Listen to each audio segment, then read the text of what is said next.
the lonely, be open, beautiful, surely Chitoki.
ကဘာတဝမ်းလုံးကိုဝမ်းမြောက်စေမည်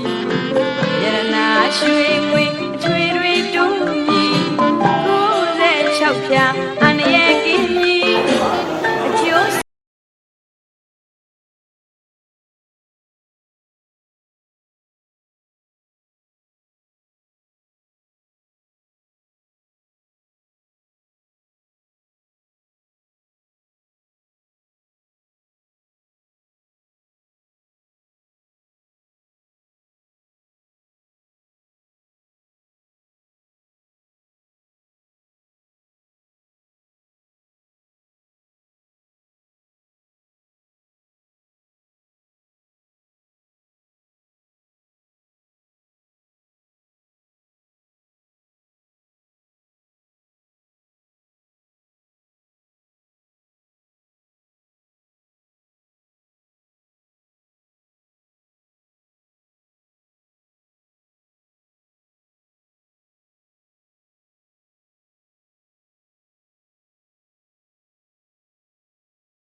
Raga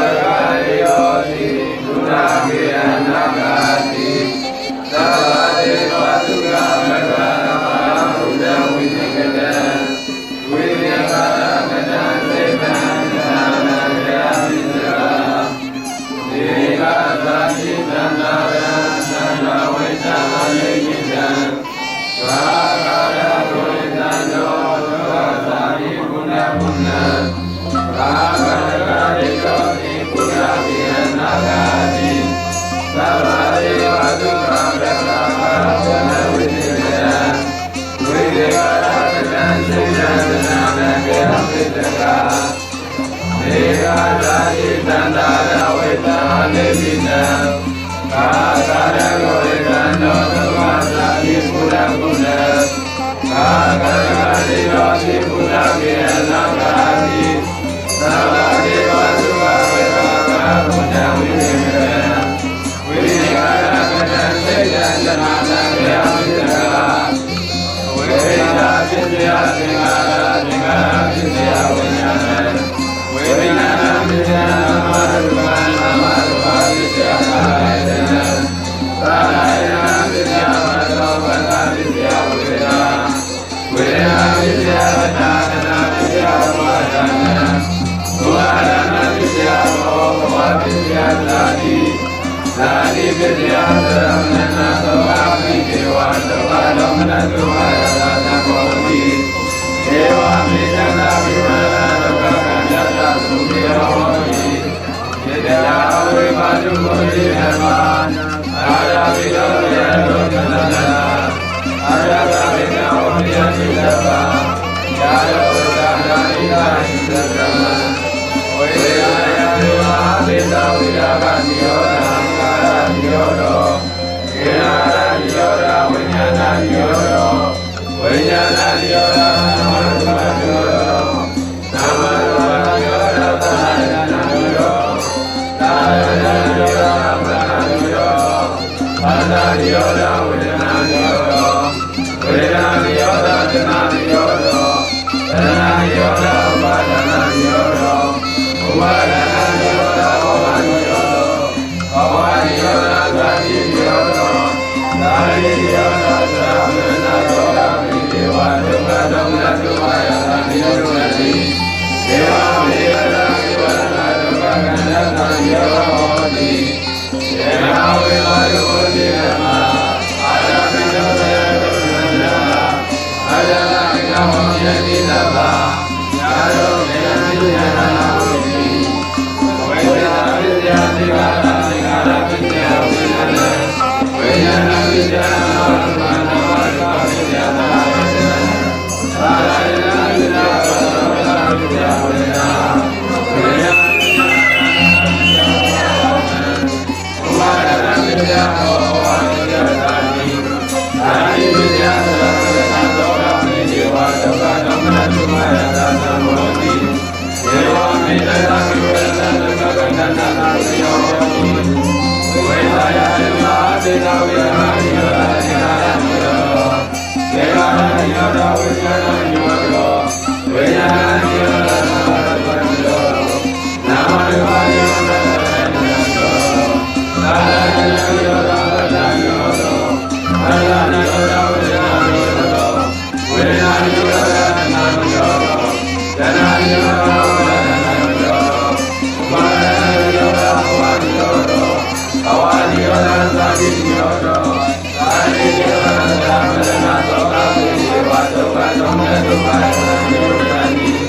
ဧဝမေယနာဝိရဒဒုက္ခကတ္တနိရောဓဟောတိတေယဝိပါဒုဝိဓမ္မာအာရမိတောယဒုက္ခကတ္တ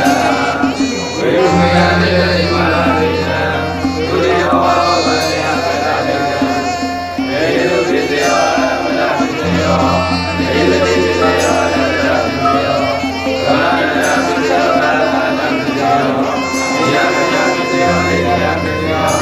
ဘုမာရိယပိစေယဘုဒ္ဓရပိစေယဧလရာပိစေယအနောဒပိစေယ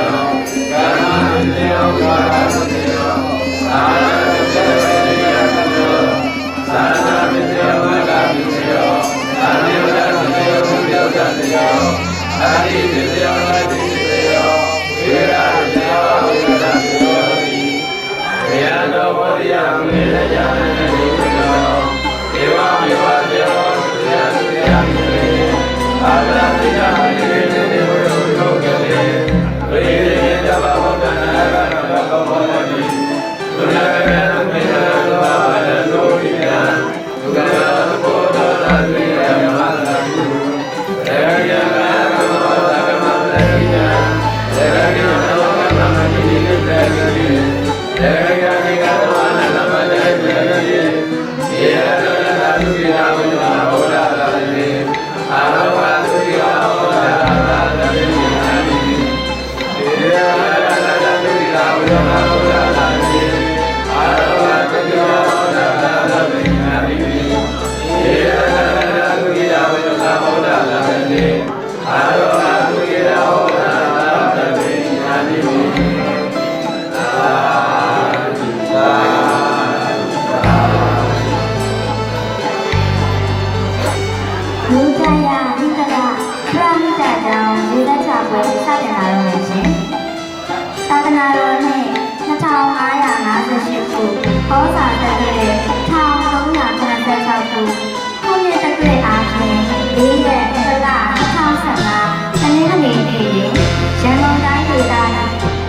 တာလုံးနဲ့တာဝင်းမှု15ရက်ွက်ပန်းချံ28အောင်ဒုက္ခဒုက္ခတွင်တိထားခဲ့တော်မူသောလူသားရနန္ဒကောင်းကပရာဟိတဓမ္မရိကရဲ့အတွင်၌ဘုရားအတိတေကဘုရားလေကလာခြင်းနှင့်ဒါနပီတိတောင်းဆောင်မှုတွင်ရေစက်ချအခမ်းအနားစီစဉ်ပါခြင်းအခမ်းအနားကိုရှိကျမအောင်းဝါဝအစီအစဉ်ကိုလည်းနေနေဆောင်ရွက်သွားမှာဖြစ်ပါရဲ့ရှင်အခမ်းအနားအစီအစဉ်ကိုလည်းရမှာအခမ်းအနားအစီအစဉ်ဖြင့်နမောတက္ကဥဒေယဆိုပြီးအခမ်းအနားကိုလည်းအခမ်းအနားအစီအစဉ်နဲ့ဩရာဒကလေးကိုညီညာပြောပြစစ်ကိုကလေးကိုနာရာတီလာထိုင်စိုက်ပြီးအခမ်းအနားအစီအစဉ်တော့ဆရာတော်ရှင်သူမြတ်ထံမှာအမှုမောဒနာတရားနာယူခြင်းအခမ်းအနားအစီအစဉ်လေးဒါနပီတိပရာဟိတအဖွဲ့ဥက္ကဋ္ဌဘုညံမင်းမှာဒါနပီတိတောင်းတာဒီတိုင်းနိုင်တဲ့အကြောင်းကိုသိသိရင်သာပြောပြပေးရအခမ်းအနားအစီအစဉ်မှာဘုဒ္ဓရဲ့ဆရာတော်အရှင်သူမြတ်မှာတောင်းတော်လူခံရခြင်းကိုသိသိရင်သာပြောပြခြင်းအခမ်းအနားအစီအစဉ်ကြောင့်သူတော်ဝိသုအစုစုတို့ကိုတန်တာတော်ရှင်မြတ်တို့အားလူတန်းခြင်းတွေတကွာဒေသတော်စာအမှုမောဒနာတရားနာယူခြင်းအခမ်းအနားအစီအစဉ်ကိုနဲ့ဘုရားသာသနာစိတံတေတခု30ရွတ်ဆို၍ရှင်မူဝေမောစွာတော်ဆိုတာအခမ်းအနားပြီးဆုံးအောင်မြင်ခြင်းကိုဖြစ်ပါရဲ့ရှင်အခမ်းအနားအစီအစဉ်ကိုဖွင့်လှစ်ပေးပါရန်တိုင်တော်လို့တော်ရပါရဲ့ရှင်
နေသာလူဓမ္မသံဃာတော်ငါးပါးရှိပါဘုရားဆေဘာအဖြစ်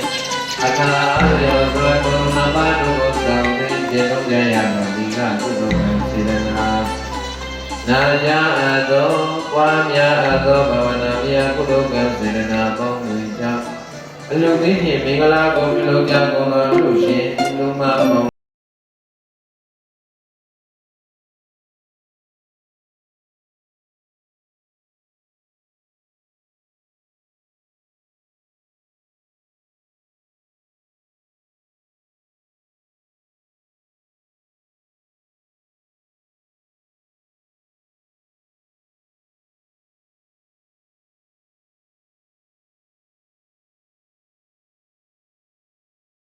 ပိဋကပိဋကပိပတိပိပတိတိယံပိတိယံပိတတိယံပိတတိယံပိမပတိမပတိတိကတိနာဟတိကတိနာဟဣသတိလံဣသတိလံဓမ္မယသာမိဓမ္မယသာမိလောကံကတဝါလောကံကတဝါဣလံတိခဣလံတိခပိပတိပိပတိယမဟဝဒာမိတဝတိသာနမောတတဗုဒ္ဓဝါသောအရဟသောသမ္မာသမ္ဗုဒ္ဓသာနမောတတဗုဒ္ဓဝါသောအရဟသောသမ္မာသမ္ဗုဒ္ဓသာနမောတတဗုဒ္ဓဝါသောအရဟသောသမ္မာသမ္ဗုဒ္ဓသာနမောတတဗုဒ္ဓဝါသောအရဟသောသမ္မာသမ္ဗုဒ္ဓသာဘုရားရတ္တကိစ္ဆာမိဓမ္မရတ္တကိစ္ဆာမိသက္ကရတ္တကိစ္ဆာဒုယမိဘုဒ္ဓရတ္တကိစ္ဆာမိဒုယမိဓမ္မရတ္တကိစ္ဆာမိဒုယမိဓမ္မရတ္တကိစ္ဆာမိအာတိယ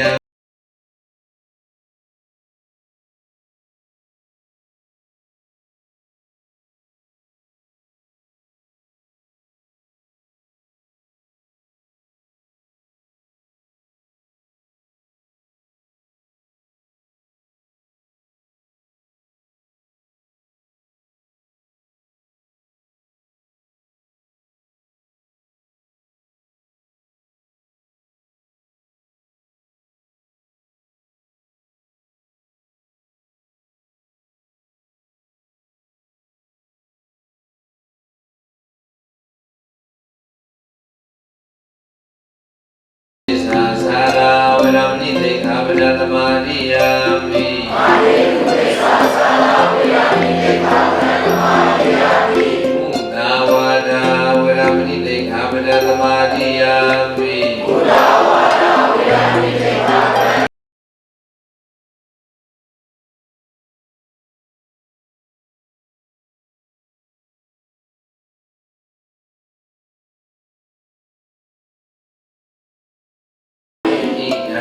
ပုညံ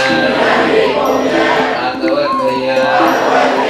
ဟံဟောတုအန္တိရှိတယဒီအမကံမိတော်တို့ဤဣဒံပုညံယနေ့ယခုဘုဒ္ဓပိတေကနိပဇာတိခြင်းမြတ်သောမင်္ဂလာနှင့်တကွာဒါနပိတိကျောင်းဆောင်တော်ဤယေဇချလူမင်္ဂလာဤကုသောမြတ်ကောင်းမှုတို့သည်အတောတယံ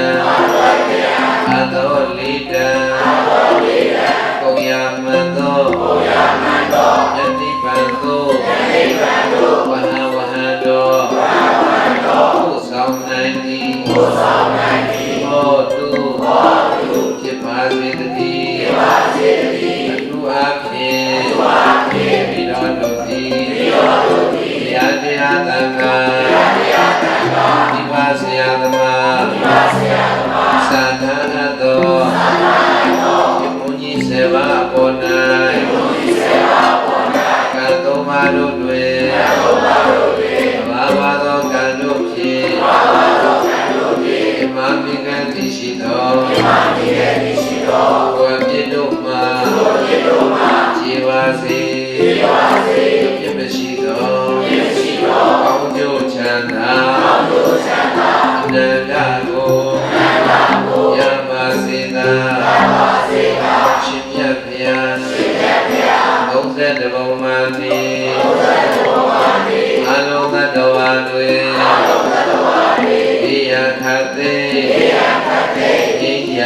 စေ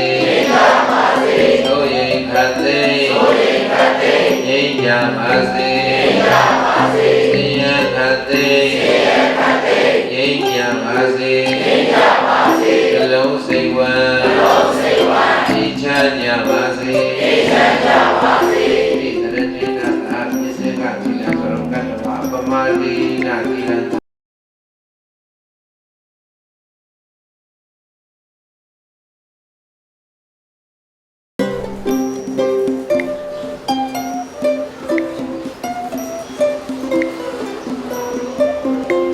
ခန္ဓာစီစဉ်နဲ့ဒီဆုံးပြီးနောက်မှာ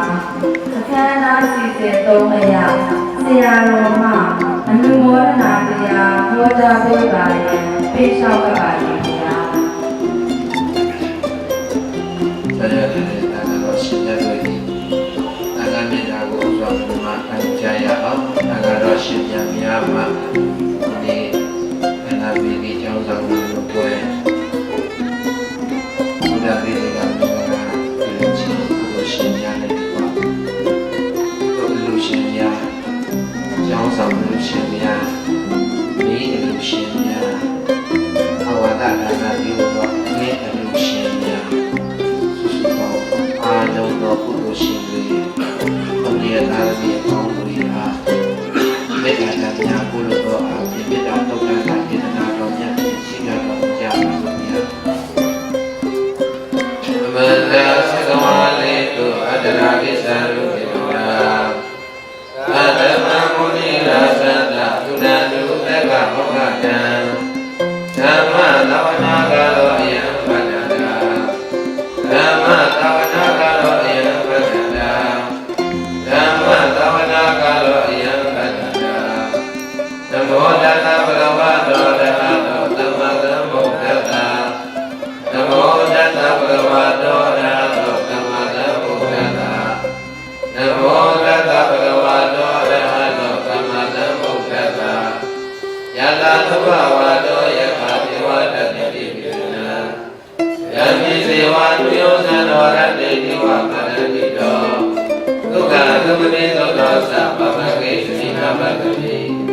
ဧဝမာတိကုဏဝေဒပရိဒံတဗနာမဟိကရဏိယပဒကုသလေနာယတကဏပဒံမေသမေသာတေကောဥသုဒသုသုဒတောဝသောသတ္တကုဏနာမိမတိကနောတေဘောဇတုရောသအလပိသောသကနာဥပဝတိအနိကတိယောဇာတိမခောဇအပကခောကုလေသဝနာနောကေရောနာသကုဏပပစိကေစီဧနာဝေတုပရေဥပပရိယောဒုက္ခိနောဝါကိမိနောဒုက္ခဝတ္တမောဒုက္ခိတတ္တာယေကေသိပနာဘုဒ္ဓတိတဝါနာဝရဝနောဝတိနာဒီဃဝေဝမန္တာမိစိမာရတ္တကတောတာဒေယဝေဝအတိတာယေဝတုရေဝတတိအဝိတုရေဘုရားဝါဒဝေဒီဝါသဗ္ဗတတဘုဒ္ဓတုကေတတနာဘရောပရတိဝမေဒာနာတိပိဋကကတစီနာမေစီယာလောဒနာပိဋကပညာပညာပိဋကဒုက္ခပစ္စယဘာဒာယဟံယဘုဒ္ဓမေတ္တာဧကဘုဒ္ဓမူလကေယေဟိသဗ္ဗမူလေတုမန္တတဘဝေယကပိမန္တံပိဋိသတဗ္ဗလောကသမိမန္တတဘဝေယပိမန္တံဩဒာလောသာတိပိသာသဗ္ဗနဩဒာမတပတံဒေယသတိပိနောဝတ္တယလောယဝတ္တတဝိဒပိနောဧတံတတိယတိပိယမြမပိတဝိရပိတမဟုဧတိသနုမမဝကဝတ္တတိယတပ္ပနောကာမေတုပုညပိရဏိသံဒုက္ခပတိယဘုရားပိ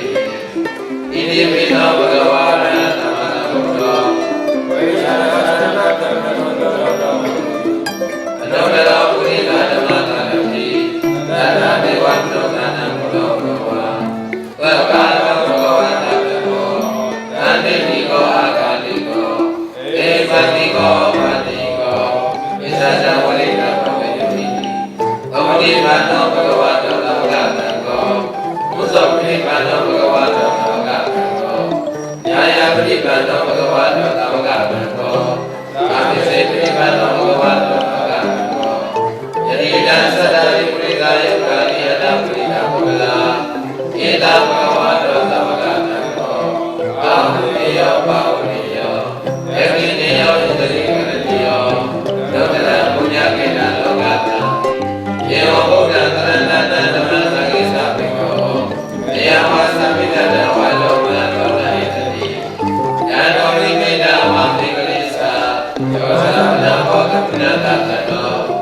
ဘေကောတုတုပိနာကတံဘုရားတုပဝိနာဝိနာမေတုယာတော်မိမိနာဝဘေကောပိစာယောသမနာဝကကုဏကတတောဘာဘေကောတုတုပိနာကတံသမတုပဝိနာဝိနာမေတုယာတော်မိမိနာဝဘေကောပိစာယောသမနာဝကကုဏကတတောဘာဘေကောတုတုပိနာက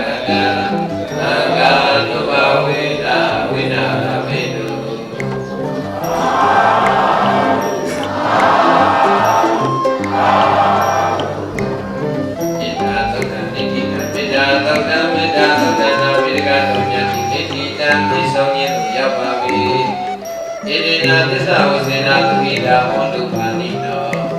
ဣတိနာသစ္စာဝိသေနာဤသို့လောကံဘောတို့ပြန်၍ဘုမသောဝစီကသစ္စာစကားကိုပြောဆိုရလေသောကြောင့်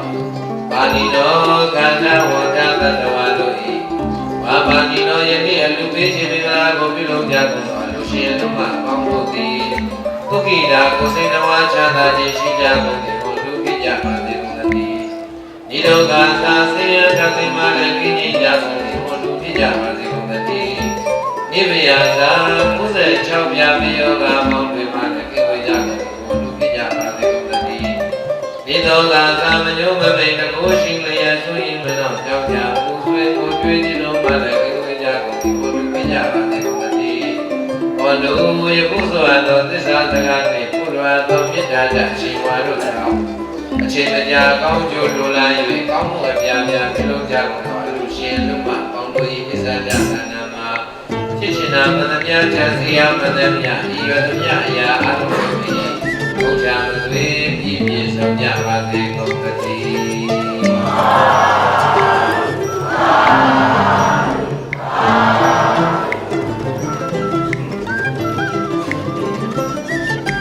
သန္တာပိတိကျောင်းတော်တို့ဘွယ်ပြည့်စုံချခန္ဓာမှာဘုရားတို့မာနနာလက်ဆောင်ဆေပိတိပြောပြမယ်သူတပည့်ဒီနေရာမှာဓမ္မဒါနလက်ဆောင်ဟောကျောင်းဒါနတောက်ဒါနနဲ့ပတ်သက်ပြီးတော့ဟောတယ်လက်ဆောင်များရှင်ဘုရားမြတ်ကြီးအာရဏတည်တယ်မတည်ဘူးအာရဏိကဆောင်းလို့ရှိအာရဏကပြန်ပေါ်တယ်ဘုရားဆိုတော့တောင်းတော်ကြီးများဆောက်လုပ်လူသားတဲ့အခါကျမလို့အကျိုးများတယ်လေအဲဒါမိမိတို့လက်ဝဲမှာရောက်ရှိနေတဲ့ဖဖလက်တွေရဲ့နောက်ကျောင်းဣဒာကုရိကာယကဣဒာအပါဒနဲ့ဒီလိုလို့ရှိရင်ဘေဝတိပိဋကသာဆရာတော်ဘုရားကြီးကိုပူဇော်တော်အားဖြင့်ဆရာတော်ဘုရားကြီးကိုလည်းရေးဆက်ပြုလုပ်ခဲ့တဲ့သင်္ကာတိယလေးတွေနဲ့ကျောင်းတော်အကျိုးခုနှစ်မျိုးနဲ့အနန္တဘုရားကိုတည်ဆောင်ရတဲ့အကြောင်းရင်းကို7မိနစ်ချုပ်ပုံပြီးပြောပြသွားပါမယ်။ဒါကြောင့်ဆောက်လုပ်တဲ့အခါကျတော့သာဝရဌာနကိုဒီကကုသိုလ်ပြုရတဲ့အကြောင်းရင်းကတော့နောက်ဆုံးကိုချုပ်ပြောရရင်အပေမကြဘူးအရေးကြီးတဲ့အကြောင်းရင်းတို့တွေအားလုံးကုသိုလ်ဘာကြောင့်ပြုတယ်လဲလို့ဆိုနေကြတော့အပေမကြဘူးအဲကြောင့်ဒီကနေ့ကုသိုလ်ပြုဖို့ပြုလေးကိုလည်းဆက်လို့ကျောင်းဆောက်တဲ့ချက်မှာချက်ပြီးတော့ကြားပြီးမယ်။ရရှိကိုလိုမြတ်ရဲ့စေတနာတော်နဲ့ဒီဝတ္တိကိုဘုရားစေတနာညီညွတ်စွာမြတ်မာသာတရိကဝိဟာရကျောင်းသက်ဆောင်ဆောင်းလုံးကိုလိုဤတုကေဝံကျမ်းကထောက်ခြင်းဤတံဝိသောကျမ်းစာတိကံကျမ်းစာတော်တဲ့ဒီခလိုက်ပဲဆိုရင်တိတ္တကကျိုးသွားပြန်ရတာဒီမှာကအဲ့ဒါမှာရချင်းတဲ့ process ကိုရှင်းအောင်အဲ့လိုဓမ္မရတာလည်းကြောင်းဆရာတော်ပြန်ကြည့်လို့လည်းပေါ်ရရအောင်လိုက်ဆုံးလိုက်ပါတန်တိလူနဲ့အန္တိတွေ့၍ကုသိုလ်ပြုရာမြတ်ဘာကနိဗ္ဗာန်ဤမှန်ချမ်းသာသည်ဆိုလိုရင်းကနံပါတ်1အချက်ကကျောင်းဆောက်လူတယ်ဆိုတာနိဗ္ဗာန်ရည်စူးကြတယ်နိဗ္ဗာန်ရည်မှ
ဆုံးဖြတ်ပြီးတော့ပြောလို့မရပါဘူးညာ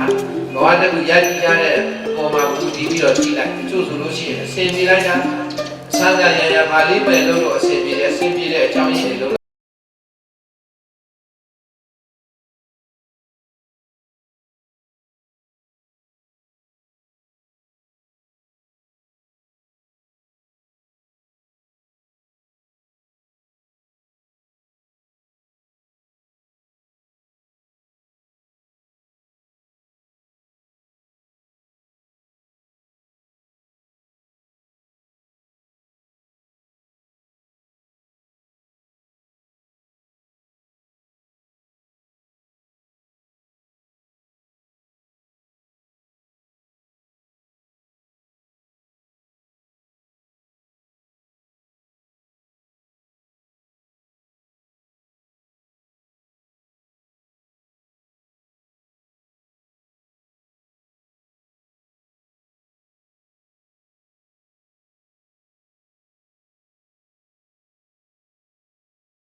ကဲဆိုပါတော့ဒီလိုဆိုရင်နောက်တစ်ခါနံပါတ်4ချက်ဆိုလိုက်ပါရှင်တိတေချာအာယေမြာနိဟန်စာကလူနှိစ္စမူတာတောသူဟုတ်ပြိအစိတ်ခံပြင်းမွေနှစ်ကင်ကအစင်ပေါက်ပြန်ဂုံဝံရက်ခိုက်နမယံပေါင်းဘီလွတ်ရှောင်းဤကုသိုလ်ပြုတဲ့ပုဂ္ဂိုလ်ရဲ့အတိမှာသမာဓိဝတ္တတ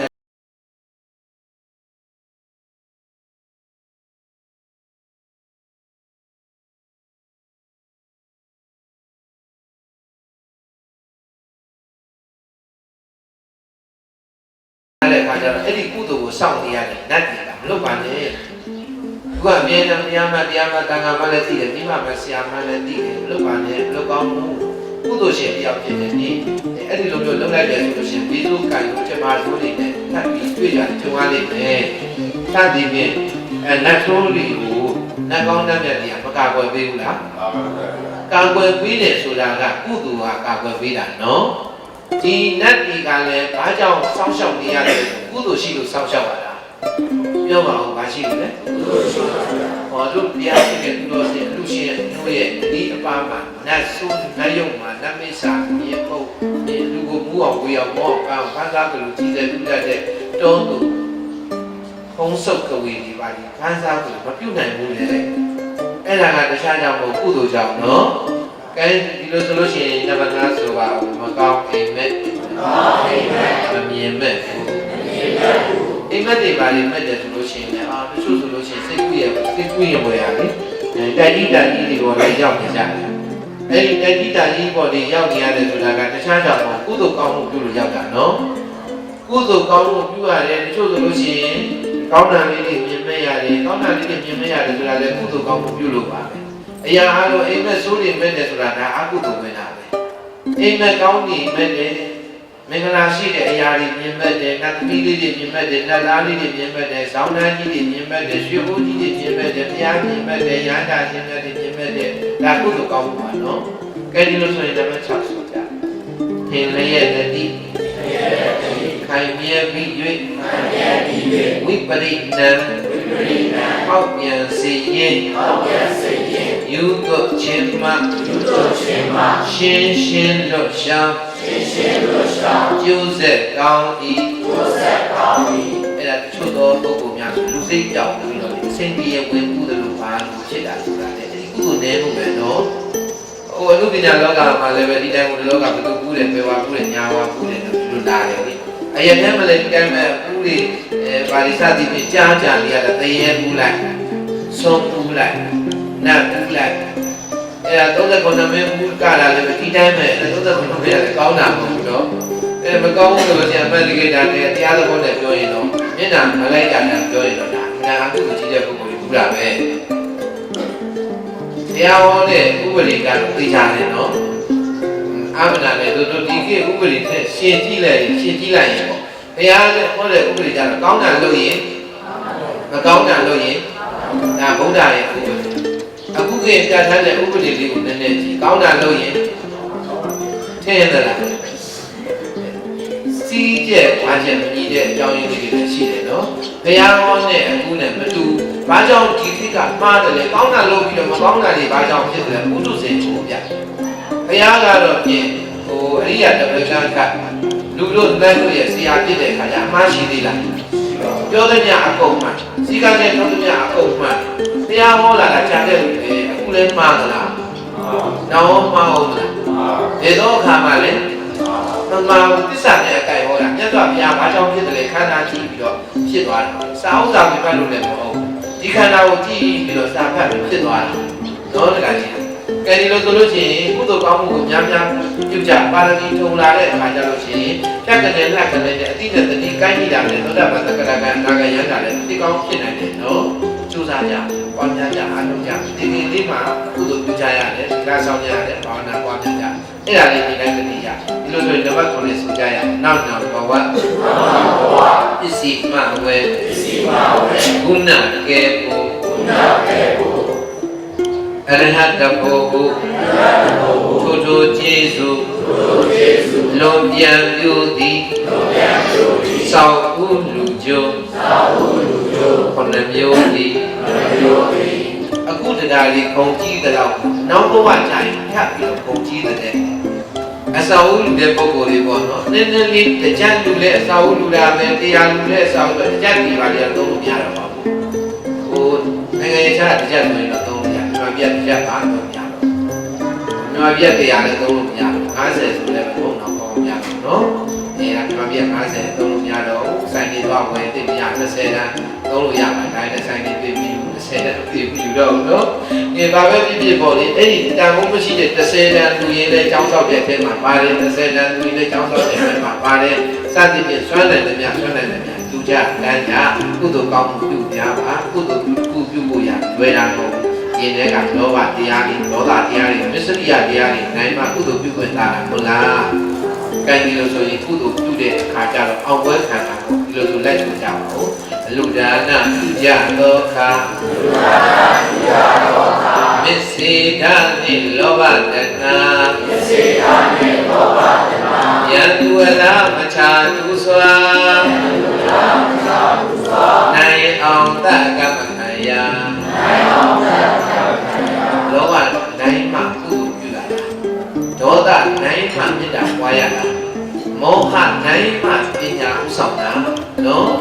ဒါကြောင့်မလို့တို့တရားလေးဓမ္မလေးကုသိုလ်ပြုဖို့ရအတွက်လောဘနဲ့အောင်ရွှေလိုမျိုးလိုလာပြီးတော့ရင်းထဲမှာနောက်ကြည့်လာလို့လည်းလောဘတရားတွေပစ္စရိယတရားတွေပေါ်လာနိုင်မှကုသိုလ်အောင်ပွဲခံရတာကုသိုလ်ပြုပြီးဆိုတော့မုဒ္ဒစာကပြုဖို့မလိုဘူးလားဆိုလိုက်ပါအောင်ဥပ္ပမုဒ္ဒပရစေတနာသုံးတန်ဤမြမုဒ္ဒစာကအန္တရာပိလူဤမြောကဝိလူမျိုးရောက်ဖို့ခေတ္တအဲကြောင့်လူလျာရှင်ရဲ့တော်စင်များကျောင်းလူရဲ့အကျိုးခုနှစ်မျိုးလည်းရပါတယ်ဘုရားပိဋကသူများကိုဂုဏ်ရှိအောင်လုပ်တော့ကိုယ်လည်းဂုဏ်မရှိဘူးလားသူများဂုဏ်မြင့်ကိုယ်ဂုဏ်တင်ဤသူများကိုနာနာမြောက်ပြောလိမ့်မကျင်နိုင်ဘူးလားသူကျင်တတ်တော့ကိုယ်လည်းစိတ်မချမ်းသာဘူးလားအဲကြောင့်သူများကိုမတရားမရှုတ်ချတယ်သူများရှုတ်ကြကိုယ်ဂုဏ်ကြဤသူများဂုဏ်မြင့်ကိုယ်ဂုဏ်တင်ဤနော်အဲဒါတို့တရားရှိတဲ့သူများနေမြတ်စွာဘုရားရှင်ကိုတော်မြတ်ကတို့ကိုယ်လည်းကမှာတကူတော်အနန္တဘုံတော်အနန္တကံတော်အနန္တဉာဏ်တော်အနန္တပြည့်စုံပြီးသားပါဒါကိုပြင်လျင်ဘုဒ္ဓပိဋကထပ်လုပ်တယ်ဆိုတော့ကိုယ်ဂုဏ်မရှိဘူးလားဘုရားကိုဂုဏ်မြင့်တဲ့အခါကျတော့ဟောဘုဒ္ဓပိဋကလုပ်တဲ့သူတွေကအလူရှင်သူမတွေရောဂုဏ်မရှိဘူးလားဒါကြောင့်ကိုလို့ချမ်းသာခြင်းအကြောင်းတရားတွေပြုလို့ရတယ်ရောက်ပါတယ်ပြောပြရင်တော့မကုန်တော့ဘူးနော်ဒီနေ့ပြီးနိုင်ပါလေမဟုတ်နားထောင်မယ်ဆိုလို့ရှိရင်တော့ဆုံးကပြောလို့ရတယ်အဲထားလိုက်တော့နော်တော့ပါပြီဟုတ်လား ကဲဆွလို့ကျိုးလည်းပြည့်စုံပြီသူ့လူတဲ့အလူရှင်လည်းအလူဟာအလူပါပဲဝမ်းသာစရာကောင်းတယ်နော်လူအပြည့်ရရင်လည်းလူချောလူလာလူကုန်ကြီးလူဩဇာတိကမှာကြီးမားပြီးပညာတတ်ဖြစ်မဲ့တတ်ဖြစ်ထုံနေလူစွာမြမဖြစ်ထုံနေလူစွာဖြစ်နိုင်ကြတယ်လို့ယုံကြည်ပြီးတော့ကုသိုလ်ကောင်းမှုကိုယခုလည်းမမိတ်နဲ့နတ်ဖြစ်လည်းမမိတ်နဲ့မြမဖြစ်လည်းမမိတ်နဲ့ယခုပြုတဲ့ကုသိုလ်ကောင်းမှုကိုဇာတိတရဉာဏ်ယူပြီးနိဗ္ဗာန်တိအောင်ချမ်းသာခြင်းကိုပြုနိုင်ကြပါစေလို့ဆုတောင်းပန်တာပြုကြရင်အမတိနာမမေမလျောမဘောမဆာတတိတရားဖြင့်သမ္မာရိဒယနိကသတိပယာတိဘဝတယသမပဒံလုံလဆွမ်းကုန်ပြတဲ့ရဲ့မဘောခရီးအချီးနီးမဖြစ်နိုင်ကြလေကုန်ရတည်း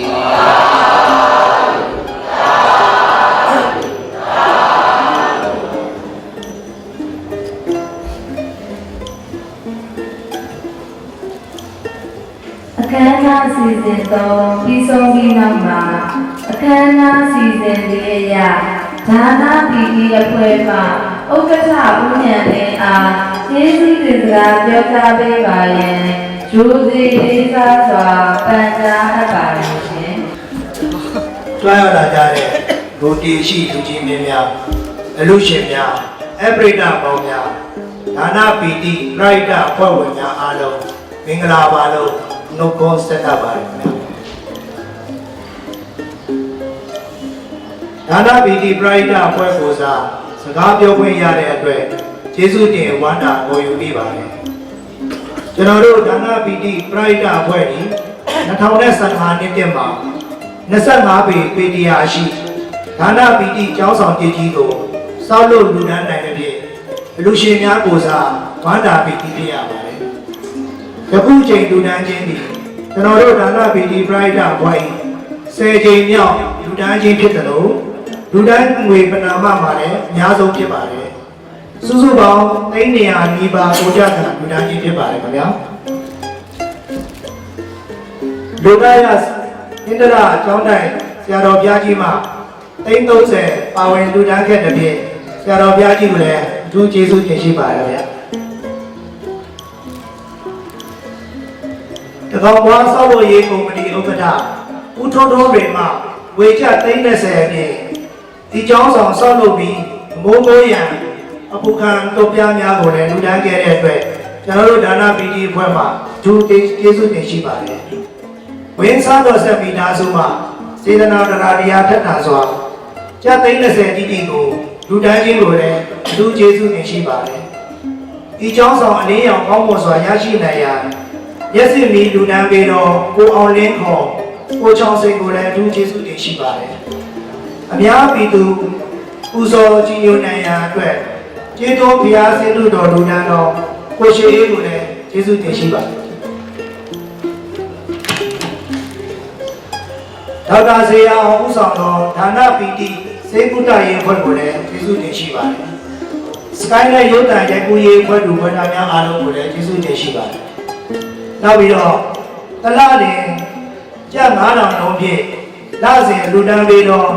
ဒါနပီတိပရိဒအဖွဲ့ဝင်အားလုံးတို့ကိုလည်းကျေးဇူးအထူးတင်ရှိပါတယ်ဒီကျောင်းဆောင်ဖြစ်မြောက်အောင်ဖက်ဖက်မှဝိုင်းဝန်းကူညီလူဒန်းပေးကြတော့အလူရှင်များအားလုံးကိုလည်းကျေးဇူးတင်ရှိပါတယ်ဘုလိုရှင်အားလုံးတို့၏စေတနာတရားထက်တန်အားကောင်းမှုကြောင့်ယခုလို25ပေပေတရားရှိဒါနပီတိကျောင်းဆောင်ပြည်ကြီးဖြစ်ထွန်းပေါ်ပေါက်လာရခြင်းဖြစ်ပါတယ်အလူရှင်များအားလုံးကျောင်းအလူကျိုး9ပါးနဲ့ပြည့်စုံပြီးကောင်းကျိုးလိုရာဆန္ဒပြေဝပါစေစီးပွားရေးတိုးတက်ပါစေစိတ်ချမ်းသာခြင်းကိုယ်ဤကျမ်းမာခြင်းနဲ့ပြည့်စုံကြပါစေအောင်ပါလေဒီသိန်းထောင်သာစုကြည်လည်းပေါက်ကြပါစေဒီကျောင်းမှာနေထိုင်ကြလို့တော့ကိုယ်လေးတွေလည်းဒါကျောင်းသားလူငယ်လေးတို့တွေလည်းဆရာတော်ဘုရားကြီးအဆုံးအမများကိုခံယူမှတားလိုက်လာပြီးနာဂတ်မှာအာနာတော်ကြီးကိုတာရင်ယူကြမယ်သာသနာပြုပုဂ္ဂိုလ်သူပုဂ္ဂိုလ်များဖြစ်ကြပါစေလို့ဆုတောင်းမြတ်တာပို့ရင်ဒီကောင်းချိုးအပ်ပါတယ်ခင်ဗျာအားလုံးကျေးဇူးတင်ပါတယ်ရရှင်ကိုရမြတ်ဟောကြားခဲ့တဲ့အတိုင်းဒီညုတအနာဝိနည်းအခုကြောက်ရောက်လာတဲ့အလူရှင်အားလုံးဟာဇင်တို့ရဲ့ကျေးဇူးရှင်တွေဖြစ်တယ်။စွမ်းတကာဓမ္မတွေကျောင်းတကာဓမ္မတွေသင်္ကန်းတကာဓမ္မတွေဆ ဈေးတိုင်းကတိုင်းကမှပစ္စည်းတွေပါအလူရှင်တိုင်းကတိုင်းမှာစတုပစ္စည်းအတိုင်းကတိုင်းကမှဖြစ်သည့်အတွက်ဒါကြောင့်ဦးဇင်းတို့အနေနဲ့ကာယအားနဲ့တော်လည်းကောင်းစရဏအားနဲ့တော်လည်းကောင်းသာသနာတည်တတ်သမျှ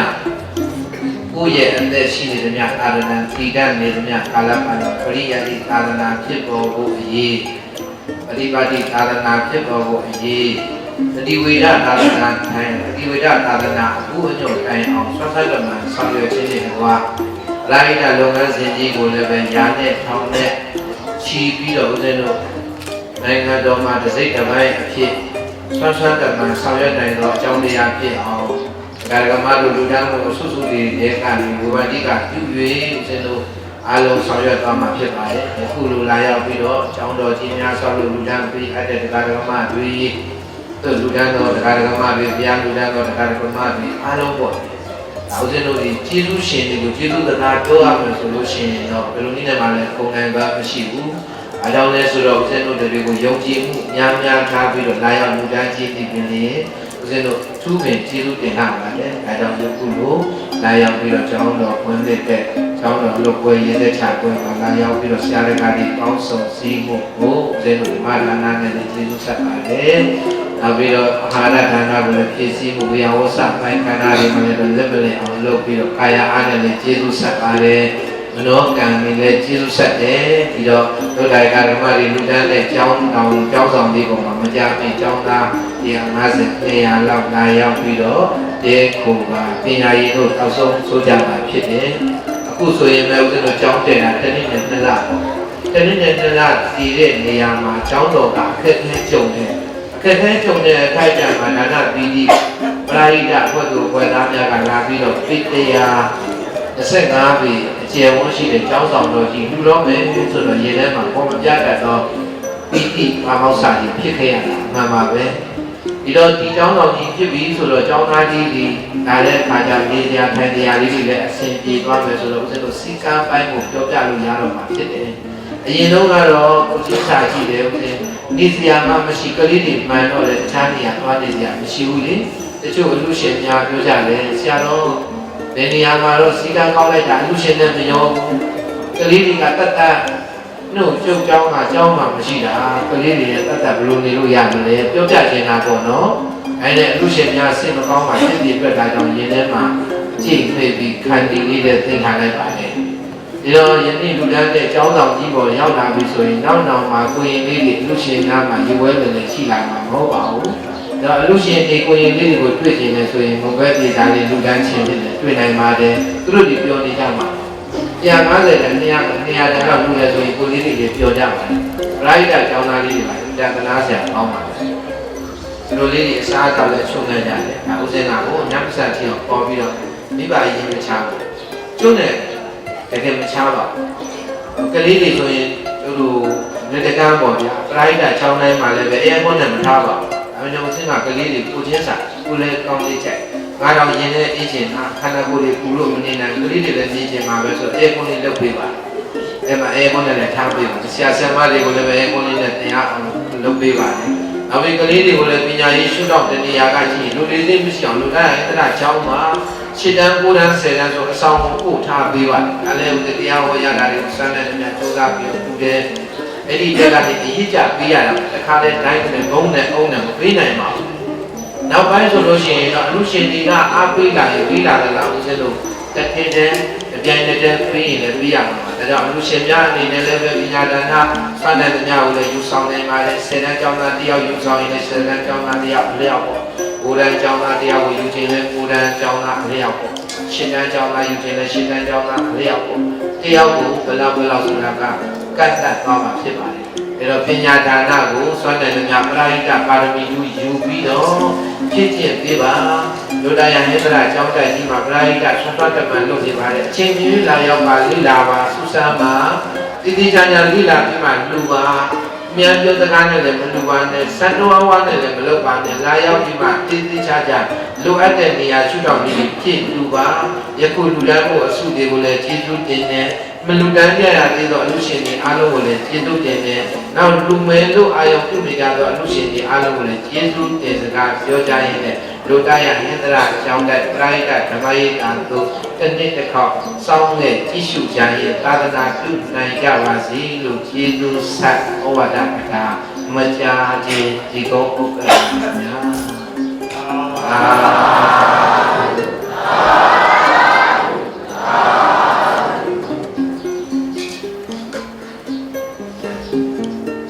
အခမ်းအနားစီစဉ်ကပြီးဆုံးပြီးနောက်အခမ်းအနားစီစဉ်6ရက်အလူရှင်များမှ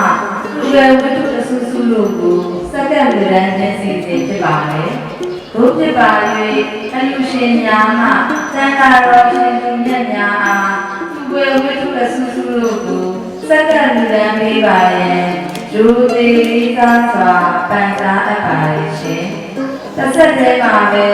ဆရာတော်ဘုရားမှရေစက်ချအနုမောဒနာတရားဟောကြားပေးပါရန်ဖိတ်ဆောက်ပါပြီဗျာ အလုံးသားတို့ပေါ်ပေးတော့ကဲ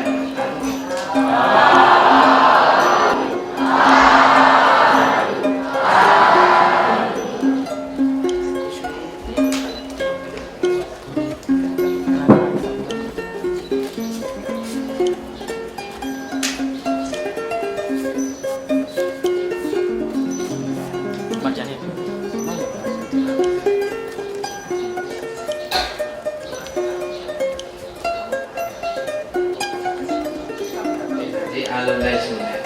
အရှင်ဘုရားဘုရားတို့သည်မြတ်စွာဘုရား၏သာသနာ300ကိုထောက်အပ်ပါဖြစ်စီအပ်သောစွမ်းသင်္ကန်းကြောင်းစေပစ္စည်းလေးပါအလို့ငါမုံမြတ်တန့်စင်သောစေတနာတရားတို့ဖြင့်ကာဏပိတိပရာဟိတဖွယ်တော်ဖွယ်သာခொနည်းသားမိများမှသာဝရကုသိုလ်များအောင်နိဗ္ဗာန်ရည်မှန်း၍လူတန်းပါကုန်၏ရှင်မြတ်ဘုရားဤကောင်းမှုတို့သည်တပိတော်တို့အားကောင်းကျိုးလိုရာပြပြကိုပေးစွမ်းနိုင်သော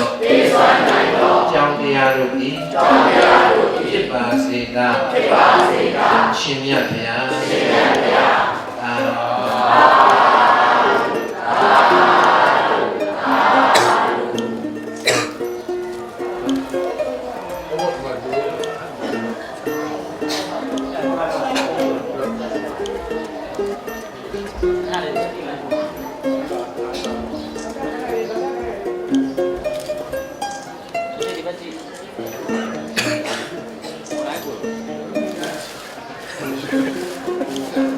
မပါဘူး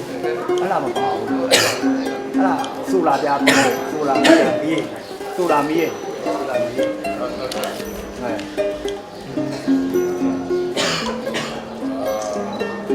်ပါဘူး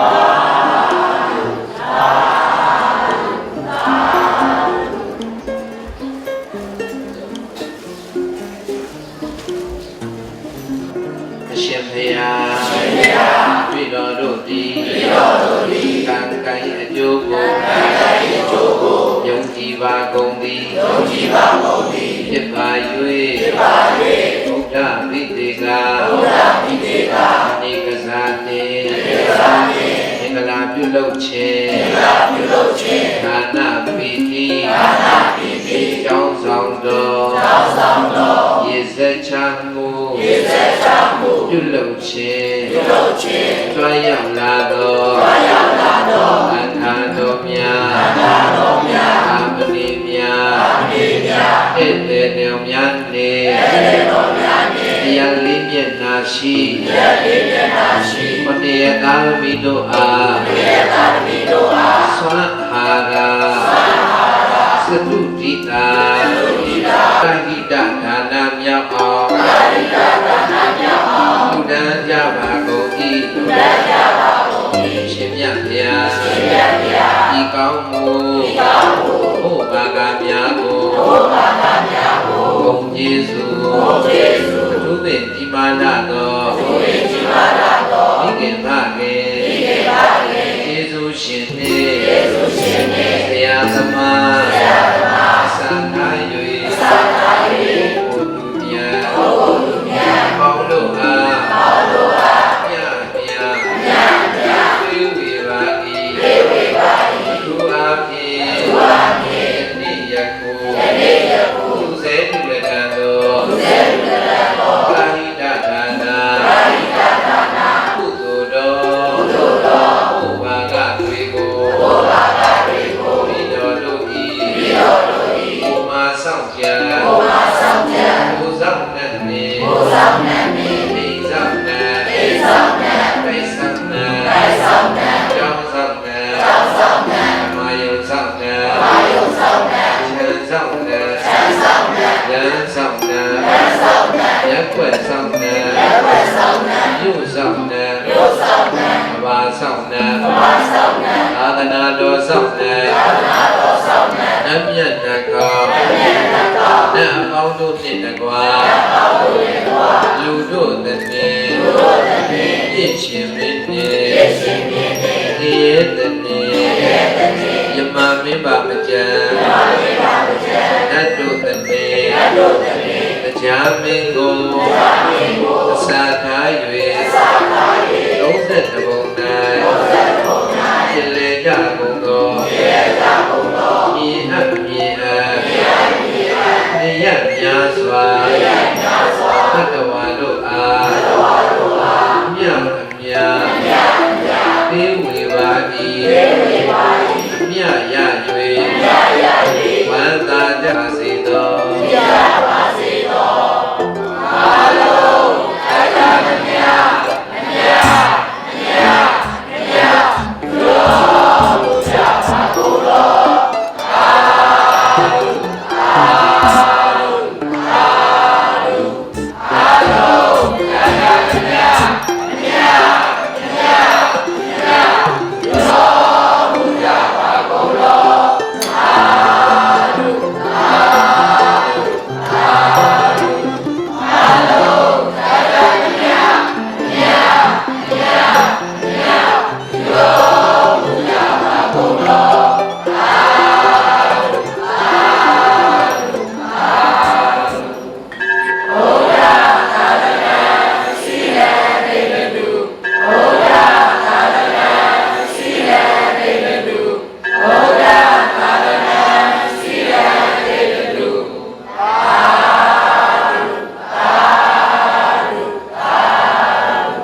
ဘုံကြီးတွေကဆုံးနေလာပုံတွန်းညောင်ရေးပန်းမြလန်ကန်ဆူတောင်းကုန်ဆူတောင်းကုန်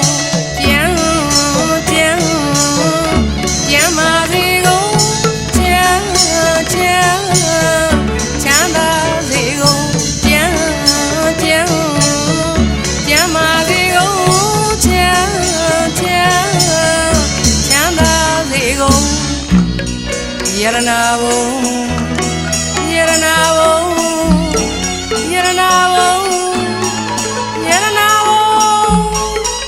စီစိန်တွေရေဝိုင်းလို့ရှစ်တိုင်းငါချုံယရနာဘုံ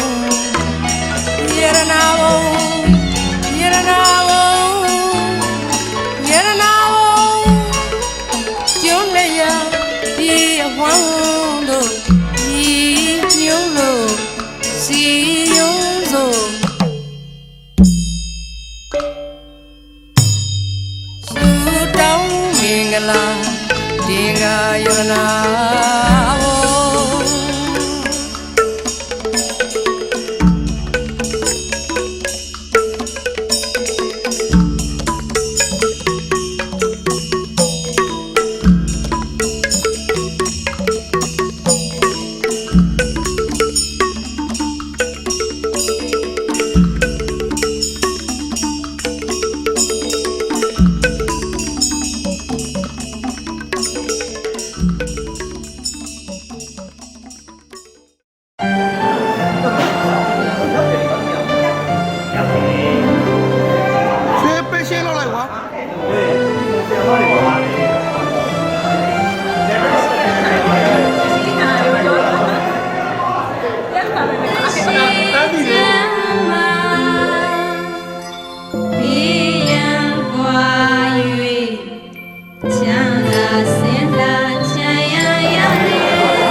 Tree and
Don't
ယုံကြည်ပါအိမ်မက်တွေများစွာဟိုမရှိမှာ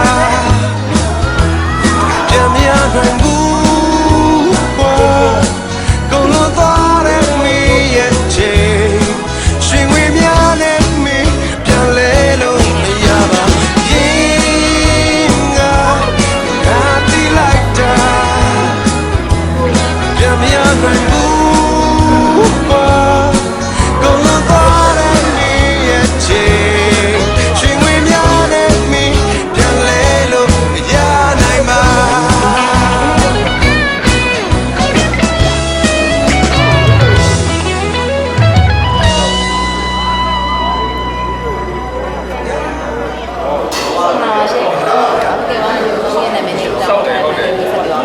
ကျွန်တော်နာမည်ကဦးမြင့်တယ်ပါ။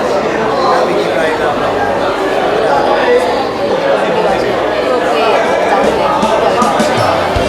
ုတ်ကဲ့။တောင်းလဲဆက်လုပ်ပြီးပါစားနေတယ်။စားနေကြတော့ကျွန်တော်တို့ဒီမှာလာဆယ်ကျင်းကြောင်း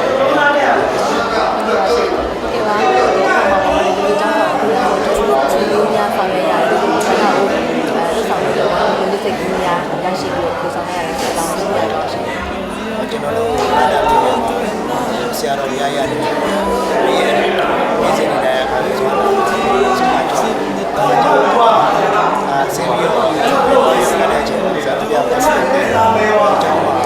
ကျောင်းလို့ရှိရင်လည်းတီးပြီးအကပတ်သွားတယ်။ဆရာများဆင်းနေတယ်။ဒီမှာဘုရားကဒီဘောနပရိုက်တာဖွေးဒီပရိုက်တာအဆောင်တွေကြတယ်ဒီကရောက်တယ်။ကျွန်တော်ဒါနမီဒီပရိုက်တာပါ။စားမှာတော့တရားလေးတွေစားတယ်။မိမိဒီနဲ့တရားတော်ရှိတယ်။ဆရာကဘာမှမလုပ်တော့ကြာမှာတော့ရရှိတဲ့မစားဘူးဆက်ရှိတယ်။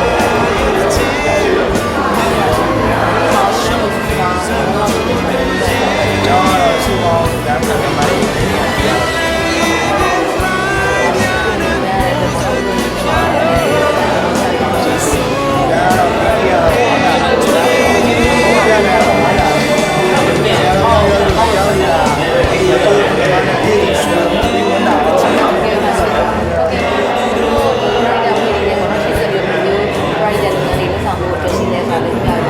ရှင်းစရာကျွန်တော်တို့ဝယ်တော့ခွဲရအောင်စီညာလို့ရစီရိုးနဲ့ဆက်လက်ပြီးတော့လိုအပ်တဲ့နေရာမှာဝါရောက်ပြီးတော့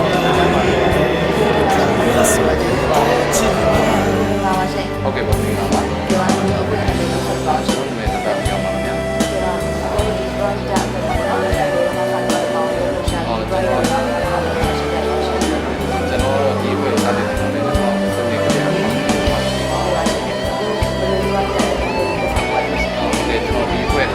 လိုက်ကြဖို့လိုက်ပါတယ်အဲဒီနောက်တစ်ခုကညာနိုင်တယ်ပြန်တော့ကြောင်းလိုက်ပါတယ်ကြောင်းကြ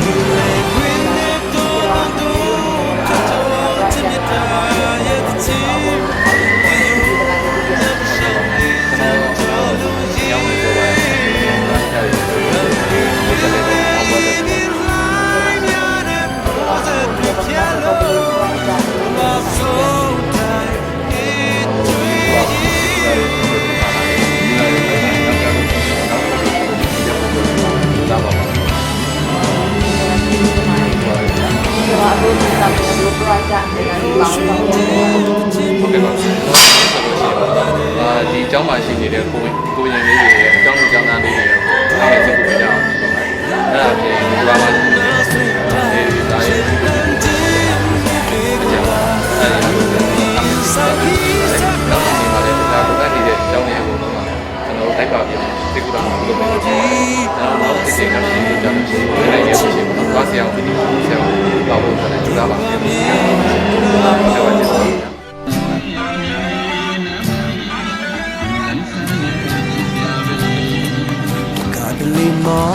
တယောက်သေးနေတနေ့ကုန်ဆုံးကြည်စံကြီးလောက်ကြတယ်လာလေးရှင်းစရာမနဲ့ပြန်အားပြေးစားခြင်းတယ်နေအောင်ကြီးမဟုတ်လေပဲအကျဲ စေလောက်တော့ငါရဲ့လက်တကန်းတွေ့ကိုတဆွမ်းလောက်အလီရောက်အနှွေးတပီးခဲ့တယ်ရွှေငွေနဲ့ကိုပင်ရက်တော့မရှိလက်နေတိုင်းမှာတဲ့တလုံးအလိုအဆုံးငါဘဝကိုအယိုးသားဆုံးနေဖို့အနာကြီးစက်တမ်းများကရှာပါလို့လေကိုဘဝကိုစိတ်ကြိုက်နေလိုက်ဒီစလုံးနဲ့ဘဝကကောင်းဆုံးလို့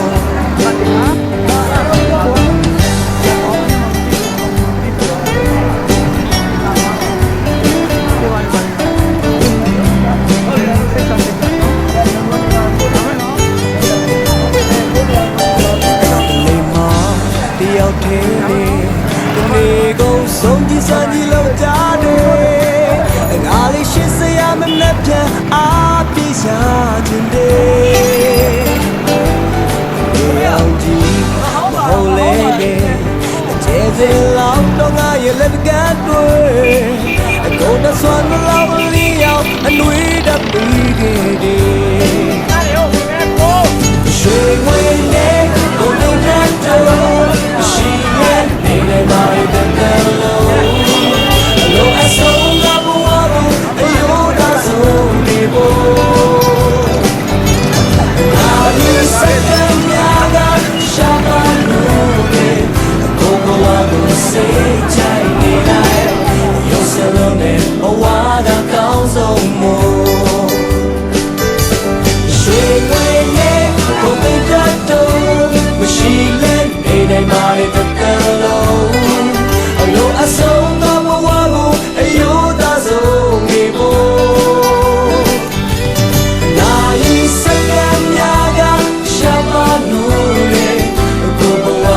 Say, Chai, me like you're still on it.